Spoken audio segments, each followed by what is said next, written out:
Нина, ну вы вообще как бы выигрываете приз на этом турнире «Самая улыбающаяся команда». Что вы О, вообще- спасибо, очень приятно.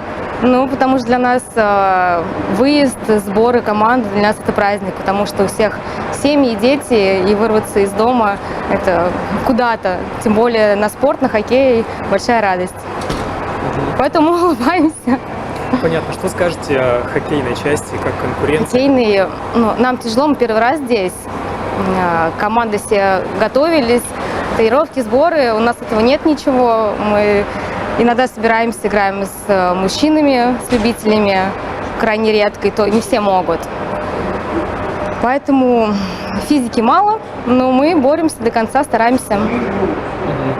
А по сегодняшней игре какие мысли есть? Может, какие-то выводы По сделать? сегодняшней нет, было приятно. Команда Град нам знакома очень хорошо.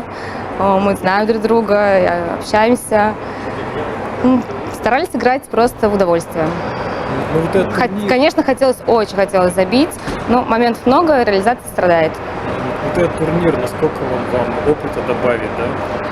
Добавлю, потому что все остальные команды, кроме Града и Грозы, нам не знакомы совершенно, никогда с ними не встречались. Очень хороший уровень у всех, что в других регионах есть любительский женский хоккей, это очень радует. Хотим еще играть, не только здесь.